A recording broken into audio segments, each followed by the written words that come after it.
Welcome to today's lecture. In this lecture, we are going to discuss about the various elements of the mechatronic system. The typical mechatronic system includes actuators and sensors, signal conditioning devices, digital logic circuits or systems, and then data acquisition system, and finally computers and display devices. Let us see one by one in detail. Uh, This is the block diagram representation of the mechatronic system. So the various elements you can see here. Okay, the first and foremost element will be actuators and sensors, because actuators are responsible for the moving mechanism. Here you can see some of the examples which are responsible for the movement. You see DC motor, stepper motor, servo motor, hydraulics and pneumatic system. And then you can see the sensors which convert the physical parameter into electrical signal. Physical parameter like motion, temperature, pressure, light. Okay, so those physical parameter can be converted into an electrical signal. So because of the conversion, there may be losses. At the same time, there may be some noises. So this output signal has to be conditioned. Okay, if there are losses, then amplifiers will be used. If there are some noises, then filters will be used. Okay, and so the signal conditioning device is very important. Okay, and the next block will be a digital control system or a digital controller. Okay, here it is a controller. Okay, if the controller is digital, then we need to do the analog to digital conversion, because if you use analog sensor, then the signal will be analog. Then you have to do this analog A to D conversion, analog to digital conversion.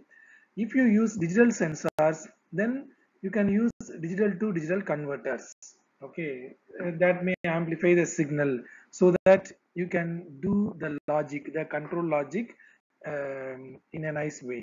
Okay, so this block is a control logic block where it controls the signal. Like we can use microcontroller, some programmable logic controllers. Okay, so then control algorithms, everything will be captured here. So this is the heart of the system. Okay, then the control signal will be given to the output signal conditioning device, because here we are doing some conversion with the help of programming. We are doing some conversion, therefore the signal should be conditioned. Okay, like if the output is to be analog, then we are going to use digital to analog converter. If the output is to be a digital signal, then here we are going to use digital to digital converter. Like then will be using some amplifiers. Okay, like that. Okay, so the output signal conditioning plays an important role. Then the last block diagram is the graphical display. So it is going to interact with the user. So there may be different types of displays like LED, LCD and CRT display. So this is the simple block diagram representation of the mechatronic system. Actuators and sensor. An actuator is a component of a machine that is responsible for moving and controlling a mechanism. So it is a component of a machine that is responsible for the movement as well as for controlling certain mechanism. Okay, it requires a control signal and some source of energy, because in order to move and to control, it needs some energy. That energy is an electrical energy. Okay, so the various actuators are pneumatic and hydraulic actuators. So the pneumatic actuators will be using air or some gases, whereas hydraulic actuator will be using water or some types of liquid, whereas the electromechanical actuator will be using the electrical energy.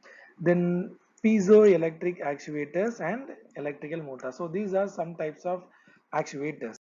Okay, and here in the first picture you can see it is a copper twisting machine, and here the process is that application of here it is applying a liquid solution. Okay, it is applying a liquid solution on a copper twisting machine. Okay, and in the second picture you can see it is a motor control application. Okay, it is driving a pump actuator. So here these are responsible for moving and controlling a mechanism of a system. Okay, so these are called as actuators. Okay. Sensor. A sensor is a device which converts physical parameter into corresponding electrical signal.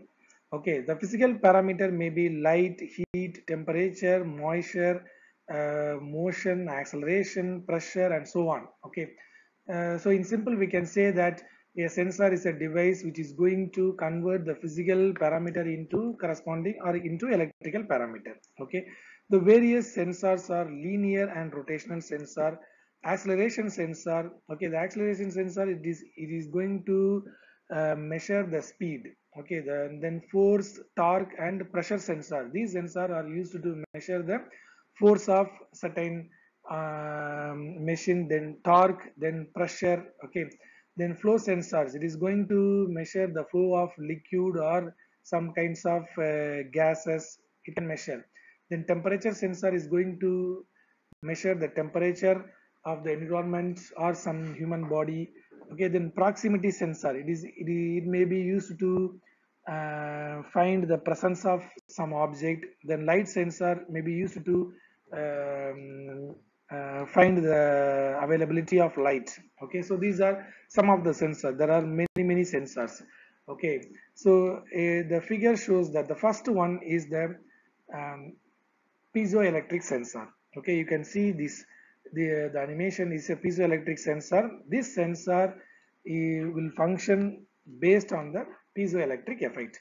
What is piezoelectric effect?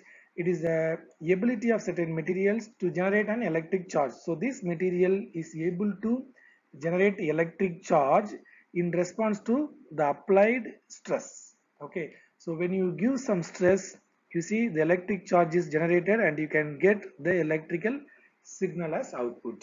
Okay, so that is the function of piezoelectric sensor. And the second animation shows the proximity sensor. Okay, it is used to detect the presence of some object. Okay, but the working principle is that, you see here it make use of the infrared radiation or electromagnetic radiation, and it looks for the changes in return. If it finds some changes, then the electrical signal will be there. Okay, by this means you can detect the presence of object. Okay, that is the function of the proximity sensor. Okay, like that there are many sensor, may you can make use of it for different applications. Signals and conditioning.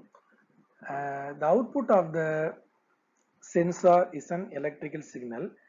Since the sensor converts physical parameter into an electrical signal, there may be some conversion noises, and that is the unwanted signals will be there. So we need to remove the noises and we have to condition the signals, that is the output electrical signal.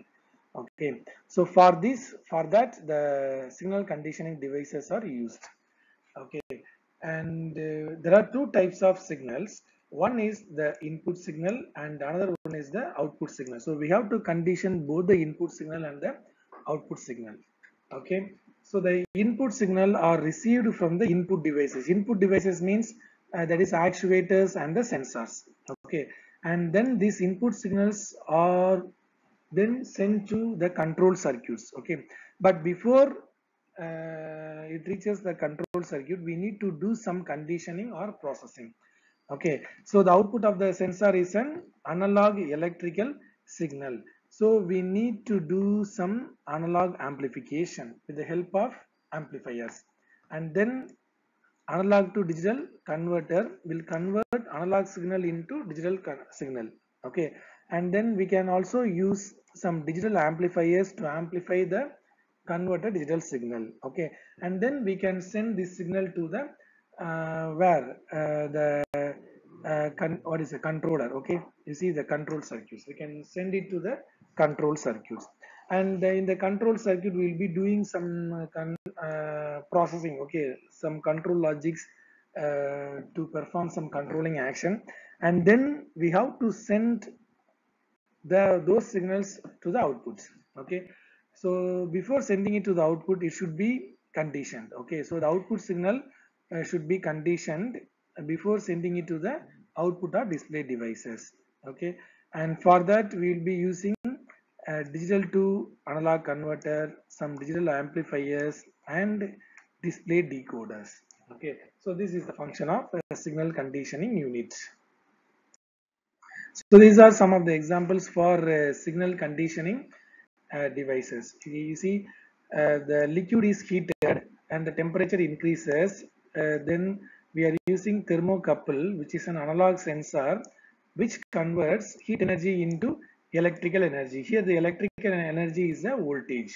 Okay, and this electrical signal has to be amplified because there may be some noises. Okay, so it has to be amplified, so we are using signal conditioner, maybe an analog amplifier, so that we will get an output signal which is useful to us. Okay, and in the second case we are going to use a controller. You see, this is a controller. Okay, this controller is going to perform or is going to compute the average temperature. Also, it is going to track the highest temperature as well as the lowest temperature. So if you use controller, then there may be two signal conditioner. One may be an input signal conditioner here, and another may be an output signal conditioner which may be here. Okay, the input signal conditioner may convert, this assume this is an input signal conditioner. Okay, the input signal conditioner may have analog amplifier, A to D converter, and sometimes it may also have digital amplifier. Okay, so that here in the control logic or controllers, in the controller, these operations can be performed: calculating the average temperature, tracking the highest temperature, and tracking the lowest temperature, and then it will be given to the display. Okay, display, output display. But before the signal reaches the output display, it should be conditioned again. Okay, because here we are doing some process. Okay, so the signals become weak. So with the help of these signal conditioning devices, so it is called as output signal conditioner.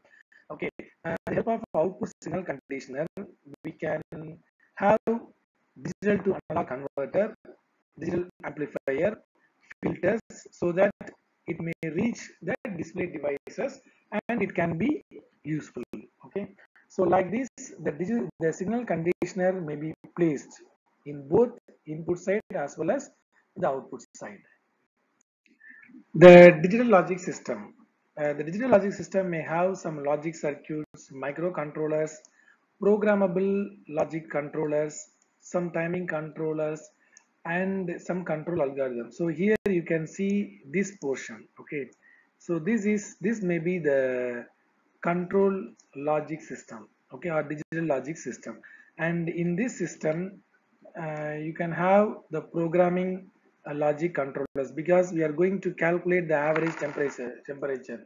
So in order to calculate the average temperature, we need to do some programming as well as some control algorithm should be there.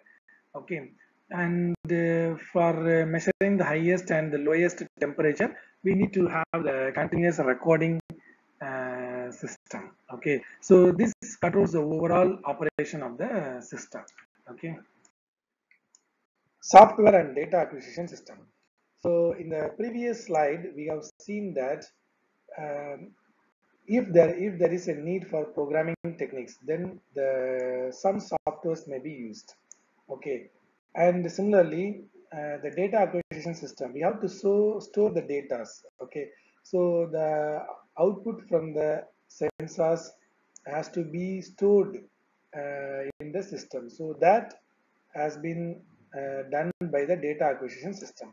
Okay, which may consist of multiplexer, amplifier, some registers to store, and then it may have some control circuitry.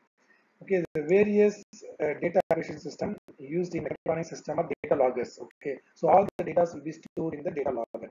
Then computer with plug-in boards. That means it may be used for computer computing. Okay, maybe programming and so on. Okay, so that is the importance of a data acquisition system and the software. Computers and display devices. Nowadays, computers plays the major role in data acquisition as well as data processing. Okay, so with the facility, the storage facility, we can store large number of data as well as with the processing speed, we can have some data processing by running several algorithms. Okay, as well as with the help of these display devices, we can interact with the user. It can interact with the user. Some of the display devices are LED, LCD, and CRT. So the LED is a low power display device when compared to LCD and CRT. Okay, so with this advancement, computers plays a key role in the mechatronic system. Okay, so that's all about the elements of the mechatronic system. Thank you.